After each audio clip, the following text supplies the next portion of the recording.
Well, hello everyone. Welcome to the third floor studio at the Ohio History Connection. It's a pleasure to have you here this afternoon as we learn a bit more about a very exciting opportunity for Ohio. I think all of you obviously are aware of the opportunity to inscribe 3 sites in Ohio on the World Heritage List. If that's not the lecture you're here for the presentation, you may want to leave now. And if you do, you're going to miss a fascinating few minutes coming up. I'm Bert Logan, the Executive Director, and it's a real privilege to have with us this afternoon a panel of experts that will both provide commentary and also respond to your questions. And Patrick Tyrion from the Columbus Council World Affairs will serve as the moderator. We're very honored to have George Pavianis from UNESCO with us. And I think we all know Brad Wetler, our Curator of Archaeology here at the Ohio History Connection. So I'm going to turn it over to the experts, and Patrick will lead it off for us. Great, thank you. Thank you, Bert. I'm also going to turn it over to the experts soon, but before I do, thank you for having us here, and thank you to Todd and others at Ohio History Connection for reaching out to the Columbus Council on World Affairs and saying, hey, you know, we've got this thing going on that has both global and local connections. And that's what the Council on World Affairs is really all about, helping people here understand why we need to be aware of what's going on in the world. So really proud and pleased to be a part of this discussion. And we'll take it from the bird's eye view down to the earth. As Brad was just telling me, you know, he likes to get his hands dirty. That's why he became an archaeologist. But why don't we start at the bird's eye global view first of all. And George, if you might do that for us, just give us, for those of us that don't know much about the World Heritage List, just what is it basically? Well, I'm all mic'd up. So, well, first of all, thank you, Patrick. They just want us to pass. Oh, they do want. Okay. Sorry about that. So, first of all, Patrick, thank you very much for the introduction. Bert, of course, and for the hospitality. It's great to be here with Brad, who I had the good fortune to meet when I was first here to visit the Hopewell sites last summer. And the important thing for me to kind of segue into here is that visit was, for me, a transformation. You asked, what about this World Heritage process? Well, it's a very difficult process. It's a very competitive process, and it's done that way by design. Because if you make it onto the World Heritage List, basically what we're saying to the world is that these sites are of outstanding universal value to humanity. That's a very high bar to meet, and you don't take it lightly. So when I came here and I started my tour, it was one wow moment after another. This experience of seeing these incredible earthworks that transcend their structural identity. They are much more than mounds of dirt. This is a place where you come and you realize that 2,000 years ago, an ancient people realized, well, there's much more to us than this. They weren't satisfied with the treetops. They wanted to see the stars. And these earthworks were the science that they created in order to achieve that goal. To realize and to prove that they were part of something that was even larger. And that, to me, is a remarkable story. It's a remarkable narrative about ingenuity, about commitment to a goal, an objective. And it speaks to us today, which is also the most important element of World Heritage. World Heritage is something that each and every one of us, no matter where we're from, whether it's from the far reaches of Fujian province in China or downtown Columbus, can come to a place like Hopewell and have that same experience, that wow moment, that wow, this tells me something about who I am, where I've come from, and where I'm going. That's the story of World Heritage. And you want to be a gem in that crown because there is no other distinguished list like that of World Heritage. Wow. I won't make a comment about Ohio Stadium perhaps being maybe the next, but I will ask Brad if he could talk a little bit. So are there any sites in Ohio on the list? Are there some in the U.S.? Which type of sites are there? And then maybe you can talk about whether there's some for consideration. If Ohio Stadium is standing in 2,000 years, let's talk. Can I be there for that conversation in 2000 years? Absolutely. There are actually relatively few sites, World Heritage sites in the United States. I don't know the total, but I know that there are 4 sites, only 4, that relate to the indigenous heritage of North America in the United States. And that's Mesa Verde and Chaco Canyon in the southwest, Cahokia Mounds in Illinois, and Poverty Point in the southeast. There are no World Heritage sites in Ohio, but if all the current nominations move forward as we hope they do, Ohio will have the most World Heritage sites of any of the states in the United States. And it's deserved. And just to fill in on what Brad was saying, there are 22 sites in the United States. And clearly, we have a lot to offer. So it's time to get down to work and make some good things happen. What are some of the ones in the U.S.? Well, some of the other ones are places that you probably know. Of course, there are the 4 that Brad just mentioned. But there is Independence Hall in Philadelphia, Everglades down in Florida. We have the Grand Canyon, Yosemite as natural wonders. There is Monticello and UVA down in Virginia. So as you can see, these are main elements of when we think about what's important to Americans. But if I talk to you about Independence Hall, what am I really talking about? I'm talking about democracy in the modern world. Interestingly, when we talk about culture, incorporating what happened in ancient Greece or in ancient Rome, and then putting it to work in this great experiment here in the United States. That's what Independence Hall represents. And that's something that the rest of the world wants to experience. That's why you come. That's why you visit these places. Great, great. So we've got some nominations on the list, and it's being considered. Can you talk us through a little bit about the process, and do we need to twist your arm to make this happen, or how do we make sure that Ohio gets to be number 1 on that list? I'm going to go back to the monkeys and say that I'm a believer, but I don't matter in that regard. But I am a believer. I work for UNESCO. We're the organization that manages the World Heritage Program. And there's something called the World Heritage Convention, which was established in 1972. And there's just a little bit of background I want to tell you about the World Heritage Convention, because you might be surprised to know that the idea actually originated in the United States. It was an idea that was brought to Richard Nixon by a guy by the name of Russell Train, who in the 1970s in the Nixon administration was the second administrator for the EPA. But he said to the president, he said, we've done this really good job of isolating the important cultural touchstones here. It's called the National Park System.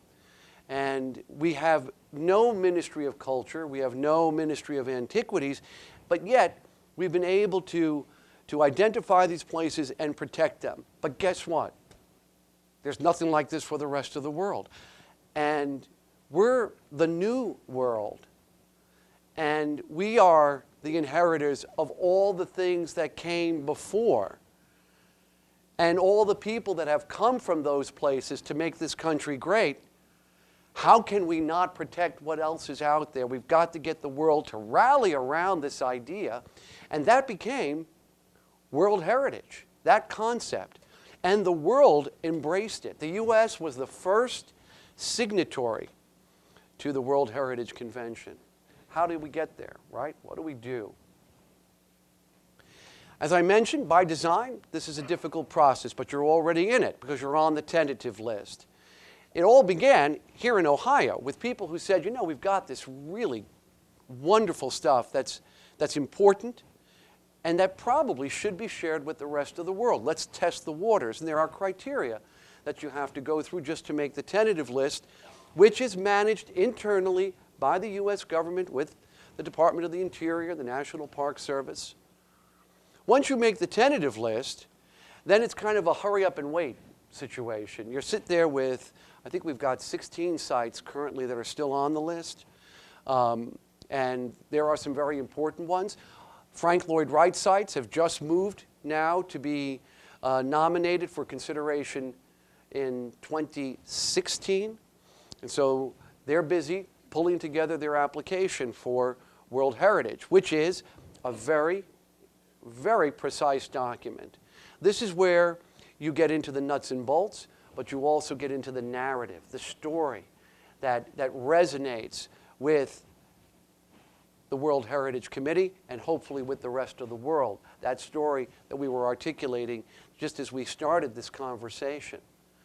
And so it goes before the World Heritage Committee, and once that happens, you have basically a yes or a no. There are other things that can happen. Sometimes an application requires a little bit more work, and they'll say, come back and see us next year, or come back and see us in 2 years. But generally speaking, it's a very difficult, competitive process. You have to meet the standards, and then you have to take your story to the rest of the world. And the timeline of it is? Timeline is you know, it takes, on average, we see that it can take between 3 and 4 years for a site to go from, you know, the tentative list and then eventually on to well, to come before the World Heritage Committee. That's usually about it. I'd like to talk a little bit about, you mentioned the narrative and the story, and Brad's been instrumental and for almost 30 years has been working to bring to life, if you will, the gems in Ohio. Brad, maybe you could talk a little bit about what are these sites? Maybe give the Hopewell and others, for example.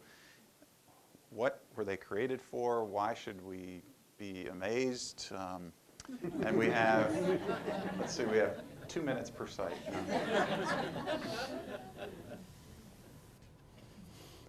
That's a challenge. Well, the sites are, there's the Newark Earthworks, which are the site that I am most familiar with and have spent most of my research on. Fort Ancient, the Fort Ancient Earthworks, and those 2 sites are Ohio History Connection sites. And then there are 5 sites that are part of Hopewell Culture National Historical Park. Dr. Brett Ruby there is one of the people responsible for those. And Dr. Ruby and I are the ones that have prepared the draft documents that we've already submitted that try to make the case for what is the outstanding universal value of these. And perhaps rather than trying to talk a lot about the individual sites, maybe I'll focus on just that, why we think these sites have outstanding universal value. And we shared those drafts with members of ICOMOS, the International Committee on International Council of Monuments and Sites. Monuments and Sites. And they were very impressed. We not only shared the documents with them, we invited them to the sites, and I think we knocked their socks off, didn't we, Brett? So I don't think there's question in their mind about their outstanding universal value. It's now not a question of if these sites become World Heritage Sites, it's when. And I hope I'm not sounding arrogant by saying that. But the outstanding universal value of these sites, I think, relates to exactly what was mentioned earlier in terms of the connection, the monumental connection that these people were making between themselves and the cosmos. And they were creating monumental architecture very different from, but on a scale comparable to anything produced by any culture anywhere in the ancient world. And they did it with a social organization that was remarkably simple. There seems to have been no kings or pharaohs or emperors or even chiefs. So it's a bit of a mystery what was bringing all these people together at these sites, probably thousands of people. They lived in small communities that were quite dispersed, but hundreds of those communities must have come together, and probably people from the ends of their world came to these sites to help participate in the construction of the earthworks and to engage in this cosmic connection that they were forging through the construction of these earthworks. Many of these sites have direct links with the cosmos. They're lined up to the rising and setting of the sun or the rising and setting of the moon.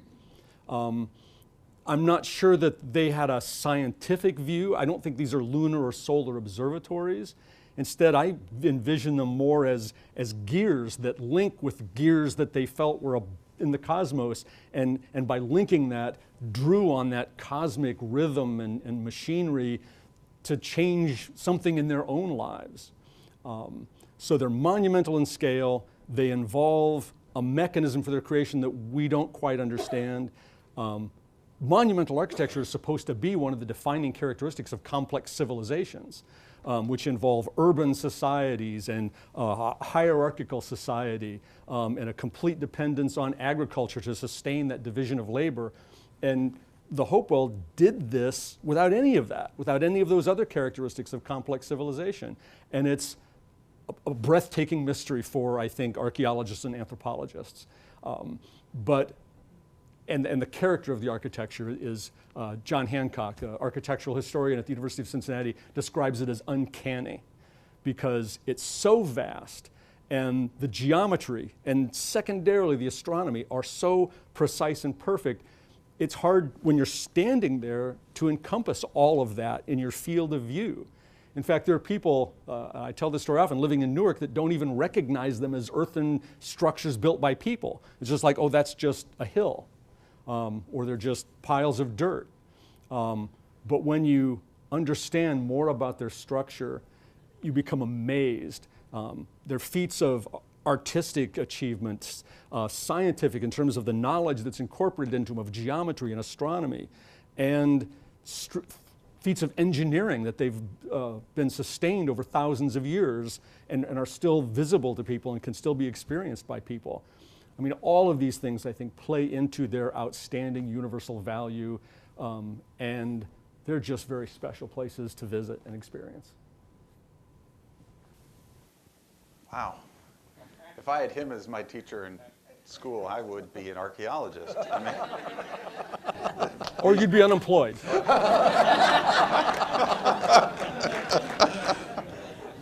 You both beautifully tell the story behind this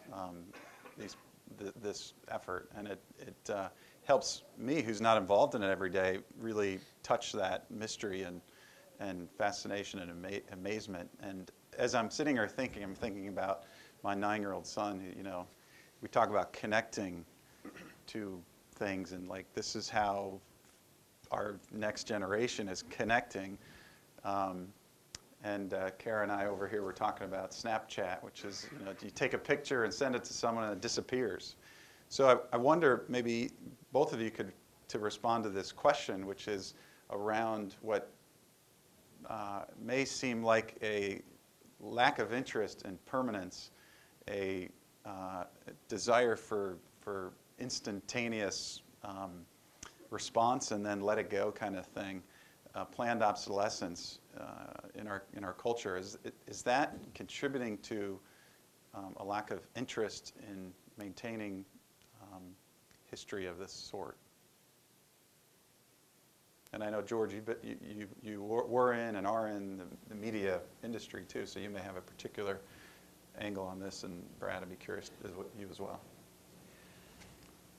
I think that there are a lot more factors to take into consideration than just media, because at UNESCO the acronym is the United Nations Educational, Scientific, and Cultural Organization, and so we work in all of these mandates, including freedom of expression and the media. And I think you have to see this in a kind of a broader spectrum. Yes, there are challenges there in terms of our attention spans, what we want in terms of instant gratification. I mean, I've heard some initial reports now that we're losing a part of our brain that actually allows us to sort through our information storage points when we're looking for that, you know, that name. What's that name? Oh, what was that guy? Oh, who? And then it's, oh, let me just get that. I'll whip out the smartphone, and apparently our brains will eventually lose that capacity, which is, you know, maybe that's a good thing. Maybe it helps conversations get done a bit faster. But there is that aha moment. Then when you remember, there's that sense of satisfaction. So we're challenged. We're challenged by technology. We're challenged by the media and the quick images. But we also have, you know, we have education in this country. And we're also challenged by the fact that, you know, I hear my daughter is a teacher in the Boston public schools, a teacher in history. Well, she's teaching history, and they're talking about cutting history teachers. I don't get it. I honestly don't understand the rationale behind that, just as I don't understand the rationale behind cutting art and music. But when we talk about history, you know, we're talking about what we're discussing today, this idea that we just didn't plop down here yesterday and everything was ready for us. This has been a process that has gone on for millions of years.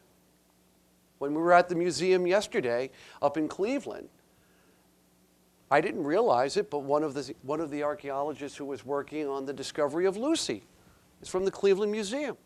I mean, how far back does Lucy go? 3 million, 4 million?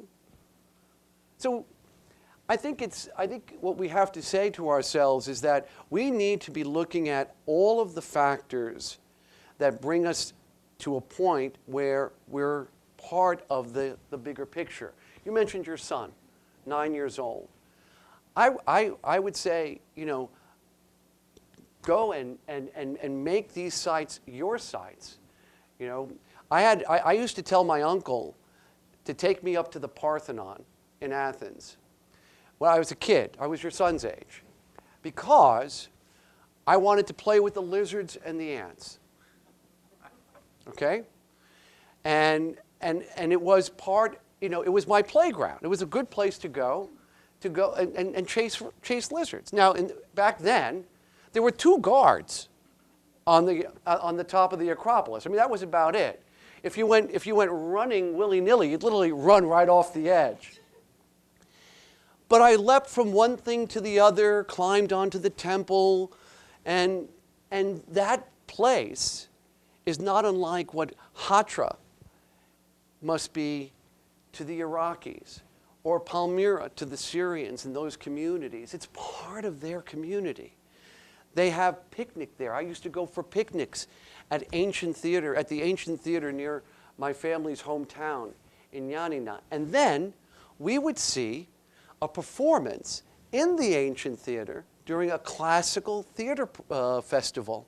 So I would see something by Aristophanes performed in Dodoni, and sat in the same place where someone had sat 2,500 years ago. I can still feel it in my fanny. I mean, you get shivers. Even when you're a kid, you're like, well, wait a second. People have been watching this stuff? That's what we have to do. Nothing has changed in terms of our ability to make these connections. We'll allow, at times, other things to influence our capacity to be connected to these places. But really, we have ownership. You have the control to say, that's it with the iPad. Let's go toss a football at Fort Ancient. Now, that might make the folks over at Fort Ancient a little nervous. But you get my drift. Let's make it part of our lives. Let's make it something. Of course, I did play with the ants and the lizards at the Parthenon, so, you know, maybe there's an opportunity for some fun over at Fort Ancient, in addition to learning something. Well, I don't have the breadth of experience that George has. I have, I guess, the depth relating to how these issues pertain maybe specifically to our ancient indigenous heritage here in Ohio. But my educational philosophy has always been, and I've heard it phrased differently by many different people, and the earliest reference I think I can find is Plutarch, that the mind is not a bucket to be filled, but a flame to be lit. And I think some of this instantaneous technology are ways to light that flame. And I think we're remiss in not using that new technology to try to start fires wherever we can. Because I think that this revolution in technology is an opportunity. It's not necessarily an obstruction to getting to where we want to get. We just have to learn to use it. Brilliantly said. I do want to mention that we'll open up the floor for questions, so feel free to prepare your thoughts, and we'll weave those in. I wonder if we might kind of go a little bit to the global side of things, and I try to think, as I was coming over here, I just thinking about some of the things that ISIS has destroyed in some of the oldest parts of the world, or oldest civilizations, and I try to think to myself, why? You know, what are we doing here? And what impact does that have to the human psyche collectively? And I thought, George, can you first, you know, who's ISIS? What are they doing relative to this topic? I don't want to dwell too much on ISIS in particular, because I don't want to give them the luxury of having their name leave my lips. And that should give you an idea of, I think, how we feel collectively about this. What's extraordinary here is that this is an attack on people and on the places that matter to them. I could tell you how I would feel if someone started to bulldoze the Parthenon. I know how Brad would feel, and how I would feel, and how you would feel if someone came to the Newark Earthworks with a bulldozer and tried to take down the Newark Earthworks. We would be devastated. It would be like ripping a part of our soul out of our chest. You know, it's incomprehensible. What is important to note is that it's also a war crime. This is a war crime that is perpetrated on people and their cultural heritage, and it must stop. The why, I can't really explain it in terms of giving you a justification. There's no justification for this, but it is part of a strategy. And that strategy is about tearing up thousands and thousands of years of history, ripping apart people's identities, and rewriting history and identity to a text that is filled with brutality, intolerance, and hatred. It's as simple as that. And so we are under attack. All of us. It is our collective humanity. We've already established that. We are part of blended cultures.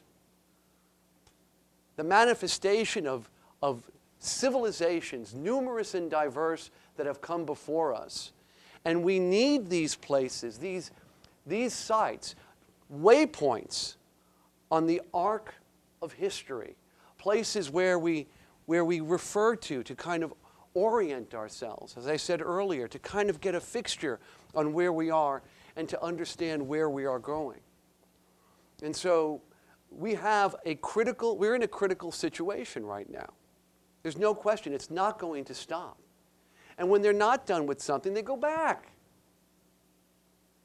Just to finish off a few more of these illustrious places that are really a part of who we are. So that is the part of the why. What do we do about it, I guess, is, the next thing. One of the one of the things that as I analyze this, both also from a media perspective, because these guys are good at getting their message out. And that message is so brutal that it sets us back on our heels. I mean, here we are in the center of Columbus. No one is going to be throwing somebody off the roof of a building. No one is going to be burning somebody alive in a cage. No one is going to be decapitating somebody with a butcher knife on a sandy knoll. Just not going to happen here. And so our capacity to digest these events is really limited. And so what happens? We kind of shut down. We're like, oh my God, I cannot. I mean, it happens to me. I don't want to know. I don't want to see. And so what does it do? It neutralizes those of us who care while ratcheting up the energies of those who want to be part of this annihilation. And so it's a propaganda tool. When they destroy heritage, that's only one part of their game. The other part of it is the systematic looting of cultural objects from archaeological sites throughout the region that they control and moving those objects to a black market where, at the latest estimates, they have been able to get as revenue some $35 million, according to experts. $35 million, which ranks in the top 3 sources of revenue for these extremists. Imagine. There's oil, there's ransoming from kidnapping, and then there's cultural objects. And in fact, some people say they get a better return on cultural objects than they do on the kidnapping. And they're showing up. These items are showing up in the market. A few weeks ago, the Times of London had an article in which a reporter went with some experts, Brad equivalents in London, to just see whether there was anything for sale from Iraq and Syria. And so they just, let's just do this quietly. We'll just ask. They walked into an antique shop. Do you have anything from Iraq and Syria? Oh, my goodness, sir. By all means, come and see what has just arrived. Isn't this lovely? Go to another antique dealer. My goodness, this just in from Iraq and Syria. Go to a third. We've got something that just came in. Well, do they really think that this came in with all the paperwork intact?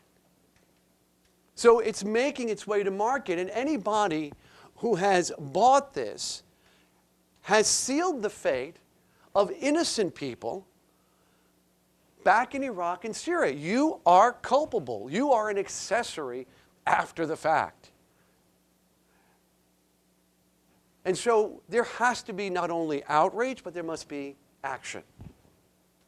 At UNESCO, in addition to the World Heritage Convention, there are 2 other conventions and parts of them in which UNESCO has the mandate and the responsibility to work on this issue. One is the 1954 Hague Convention, which is the protection of cultural property in times of war, the result of the Monuments Men. The other is the 1970 Convention on the illicit trafficking of looted objects. That is dealing with the actual trade of these objects. On April 1st, the Director General of UNESCO convened a meeting of the major security agencies of the international community in Paris to begin the process of coordination and response. What are we going to do? Who was there? The World Customs Organization. Interpol was there. The UN Office Against Drugs and Crime. The museum experts, the Carabinieri from Italy, who work on the protection of cultural heritage. These were the types of organizations and individuals who came to Paris to improve coordination and share information, ensure that officials have access to data so that they have the databases that are necessary in order to cross-reference on things that might be coming out of looted museums or there might be documentation. I know that Brad and all of us would understand what is tragically happening at the archaeological sites. They're doing not archaeology, they're doing excavation. They have archaeologists who determine whether something is worth bringing to market, but they're not doing archaeology, they're not registering anything, they're not monitoring it, they're just pulling it out of the ground. Then let's not call them archaeologists. They're educated looters. They're educated looters. And so what we need to do is we need to stop this from happening. And the way we are looking at it is by addressing the needs in those communities on the border. We have to find the choke points. We have to make it too costly for it to be economically viable and profitable to engage in the black market trade of any looted cultural object, but right now focusing on what is this systematic approach that's happening in Iraq and Syria today. The Carabinieri introduced an idea that maybe we need a regional force like these. We need to do more training. In just a few weeks, we are going to hold another meeting of foreign ministers and ministers of culture and ministers of antiquity in Cairo, again, to get the top government officials bought into this. This is a continuing process of raising awareness, but also coordination. And UNESCO is in the lead, and we need your support. We need your support, and we need your support in terms of restoring the dues that the U.S. pays to UNESCO, which the United States has not been paying now since 2011. We're in a crisis situation, and we need every possible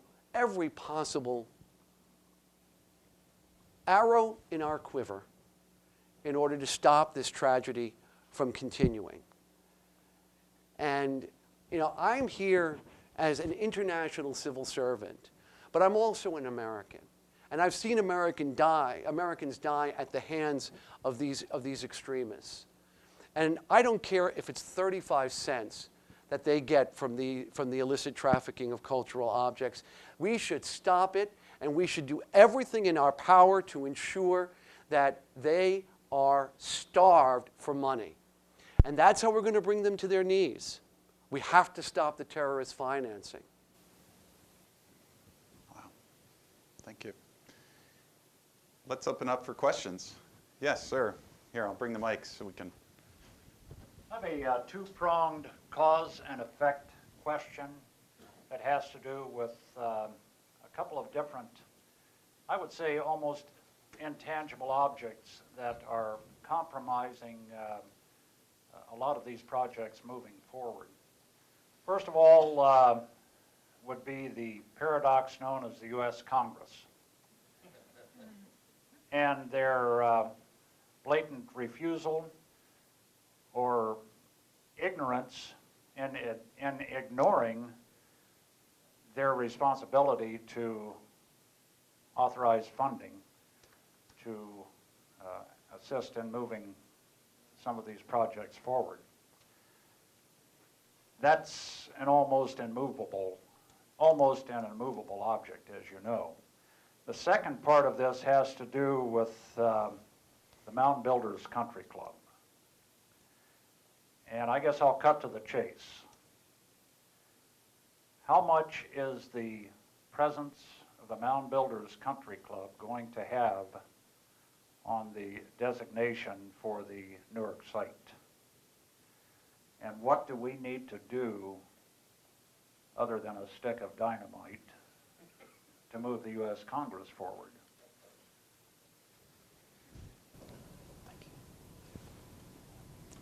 Is that yours? No, I think we can share it. You can talk about the Congress.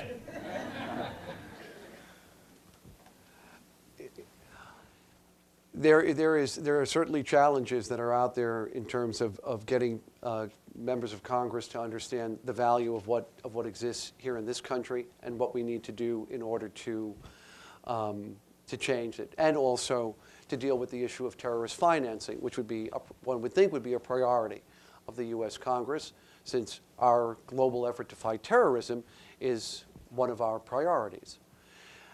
I will tell you this, you know, probably most of the people in this room know of the economic value of World Heritage to a local community. And without getting into a lot of detail, it's phenomenal. And it will be in the hundreds of millions of dollars.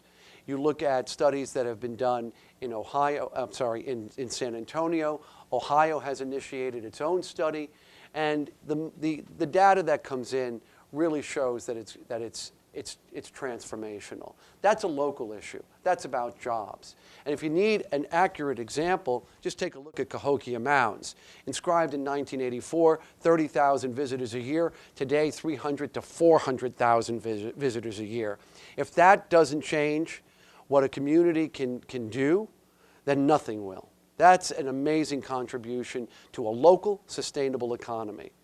So that's something that we're arguing when we argue these points up on Congress. And we've had some success. We've been working on a targeted waiver for World Heritage because while the rest of UNESCO is incredibly valuable, I cannot say enough about the important work and how complementary it is to what happens in the World Heritage Program. But for the sake of having a strategy that we can work on, we've looked at World Heritage as a way to open the door.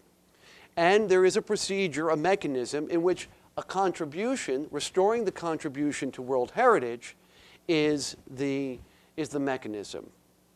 So we look at this from an economic argument, as well as the prestige, but there's an economic argument, and a strong one to make.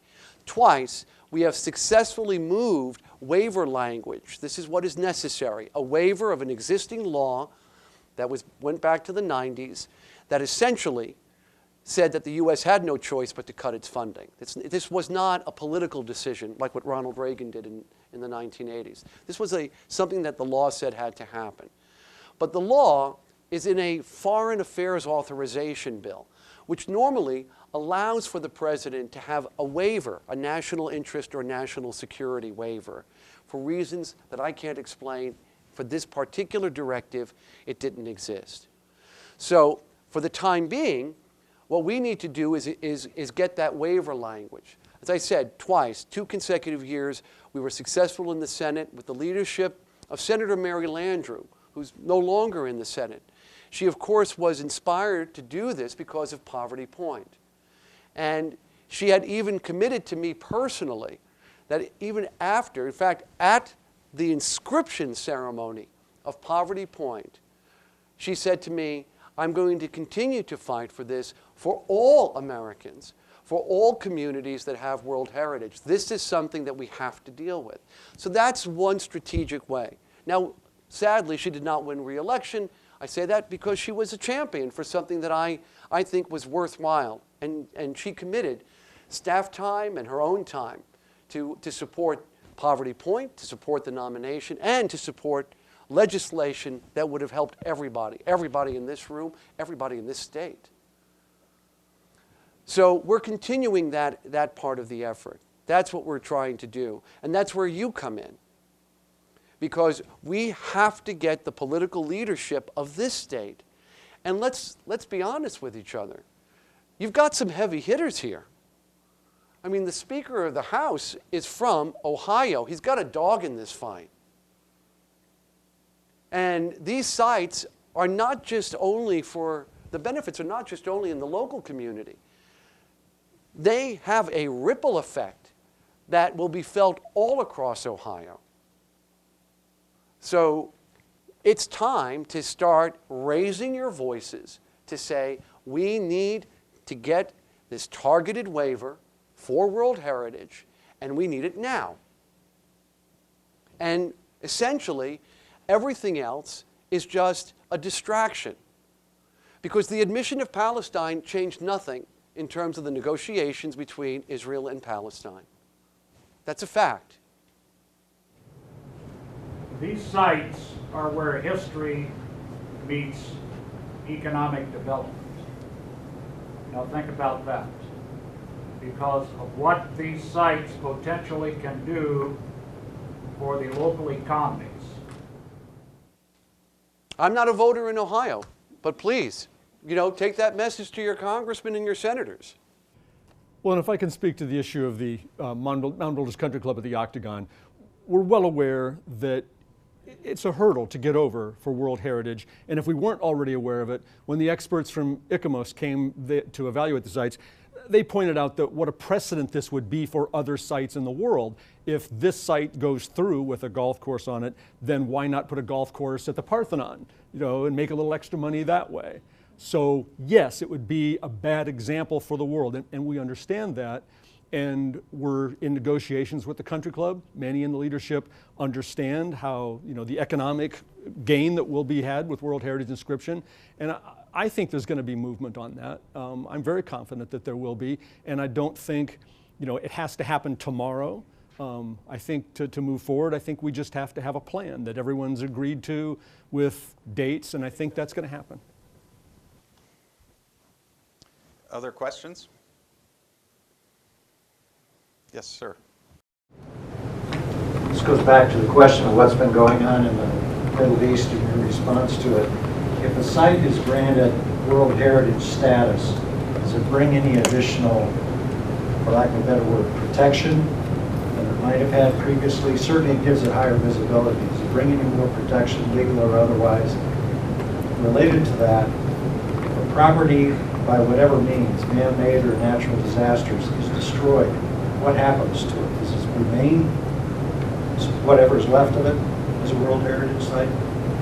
So on the protection issue, what's important to understand is that there are no UNESCO World Heritage police running around the world, you know, protecting sites, and for good reason. The sites are not UNESCO's, they're yours. It's a designation. You've decided to be part of the UNESCO program, which obligates you to ensure their protection, their conservation, preservation. All of these things are now at an international standard, and you are responsible for it. If you, for example, there are only a few examples of communities that have lost a World Heritage site, and I think one of them is Dresden. And the issue there had to do with development. And they were literally going to essentially obliterate what made the site valuable. And they insisted that this was important for their community. That's a local decision. That's not, you know, we'll say, okay, that's fine, but you'll lose your designation. But you have to make that decision for yourselves, because it's always local. There's no property rights moving to the UN, to UNESCO. Not at all. It's all yours. So you have to protect it. The problem that we face in the region, in Iraq and Syria, is that it's a region that has been at war now for the last 10 years. And on top of that, destabilized by these extremists that have taken control of these areas between Iraq and Syria. So that capacity on the part of the Syrians and the Iraqis to take care of them has been diminished significantly. In regards to a site that has been destroyed or otherwise through natural disaster, I don't know of any specific examples. I think, you know, in times of conflict, for example, we want to know what's happened specifically with the Croix de Chevalier, as well as now Hatra, Nimrod, the Aleppo Bazaar. I mean, we've seen the pictures. You know, what is the next step in terms of restoring these? Are they restorable? And then, of course, this is a very this gets into the area of the appropriate materials, how you work it, the craftsmanship that's used, because there are sites that go through restoration over periods of time. But it must be done in the appropriate way that is true to the original construction. So if it's something that's been completely obliterated, I couldn't tell you specifically what might be the options. I mean, my instincts would tell me unlikely. It would probably have to be taken off the list. But on things that have been damaged, it's about how you get into the restoration of those sites. Other questions? In Warren County, I was told just the other day that the county commissioner had received some bad information regarding UNESCO and saying that the government can come in and do this and do that. Which brings me to, are there any other things, because I have to speak to the commissioner, are there other things that I need to speak of other than to say that there's no UNESCO police?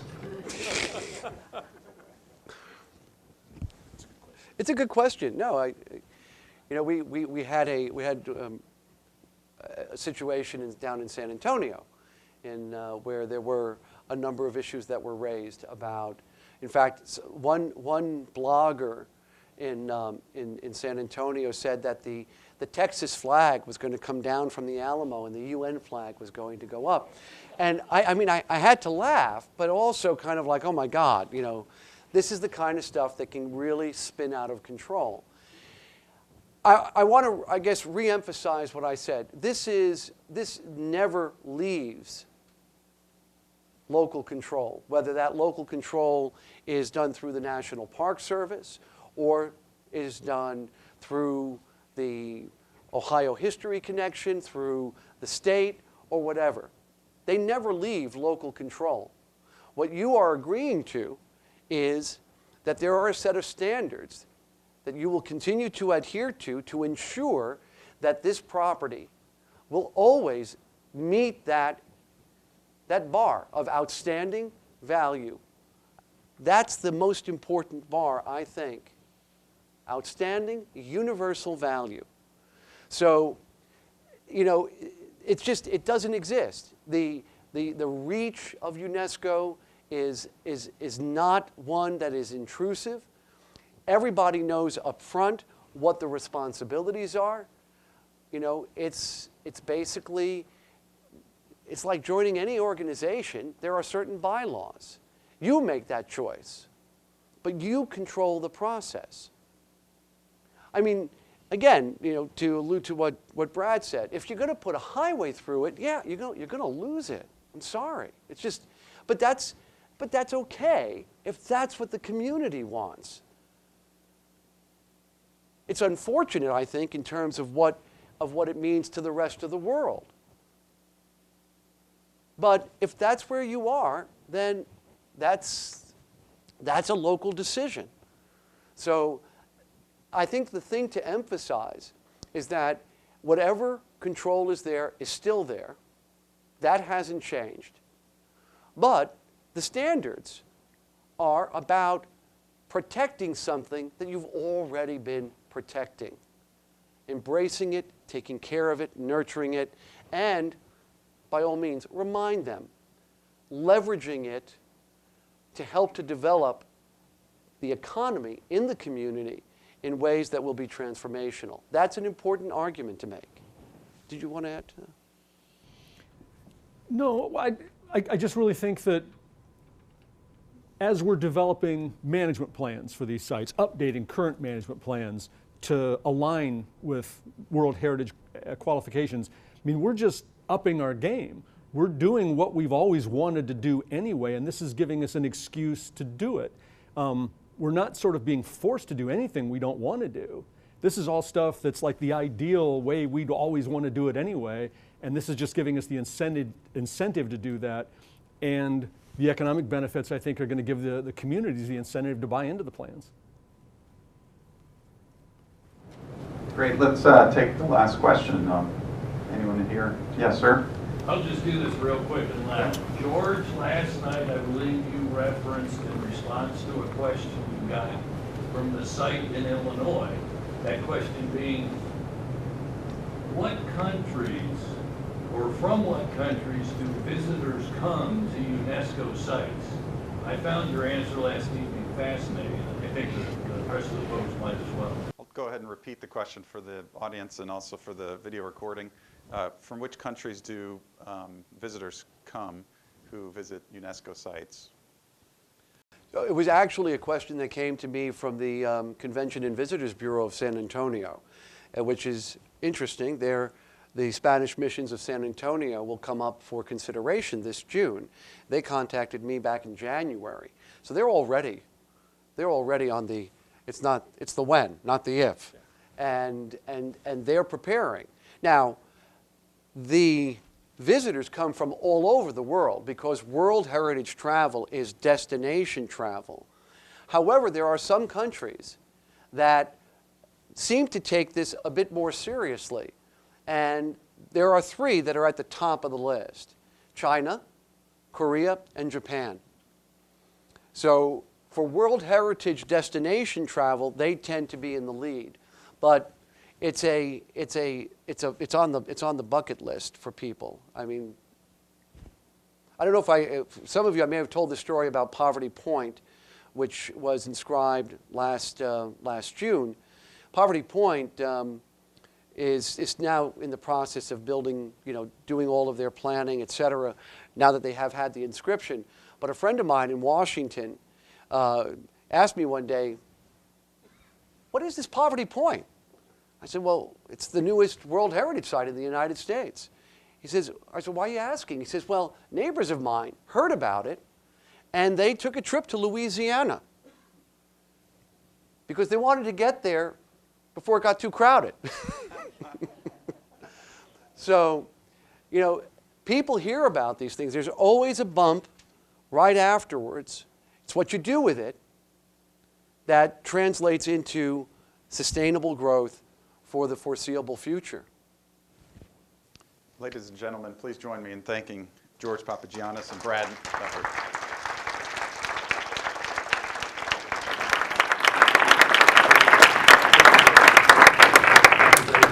And Patrick, thank you also for facilitating a great dialogue here. Well, I think we're all in agreement that it's a question of not if, but when. And in order to make that when happen, there are 3 things we have to do. The first is rather mundane, but important. It pertains to today's lunch. And the lunch is basically a donation. So if you haven't made a donation for the lunch and would like to do so, that would be greatly appreciated. And secondly, all surplus funds for the donation for today's lunch will go toward the cost of preparing the nomination. It's about a $400,000 price tag to put the nomination package together. We're about halfway there, a little over $200,000. So everything today will go toward that. If you feel more inclined to support the nomination process at a cost higher than today's lunch, that would be welcomed as well. And then third, I think we realized and heard the importance of congressional action. It's very critical to this process that we as individual Americans, Ohioans, as well as collectively, that we reach out to our elected representatives and impress upon them the opportunity that this represents for Ohio. It's the question of elevating these sites to the worldwide recognition that they deserve, and it's also the impact that we'll have economically back into our communities and into the state. So thank you all for being here. I'll conclude today, as I did last night at a reception that we had in Cleveland. I'm sure I'll see many of you before, but I look forward to the gathering when we'll cut a ribbon at Fort Ancient and cut a ribbon at New York Earthworks and cut a ribbon down in Ross County, because I think this really is going to happen, and it's going to take continued perseverance, which has been exhibited to this point, but if we keep at it, it will become a reality. So thanks again, everyone, for being here. Thank you for your participation.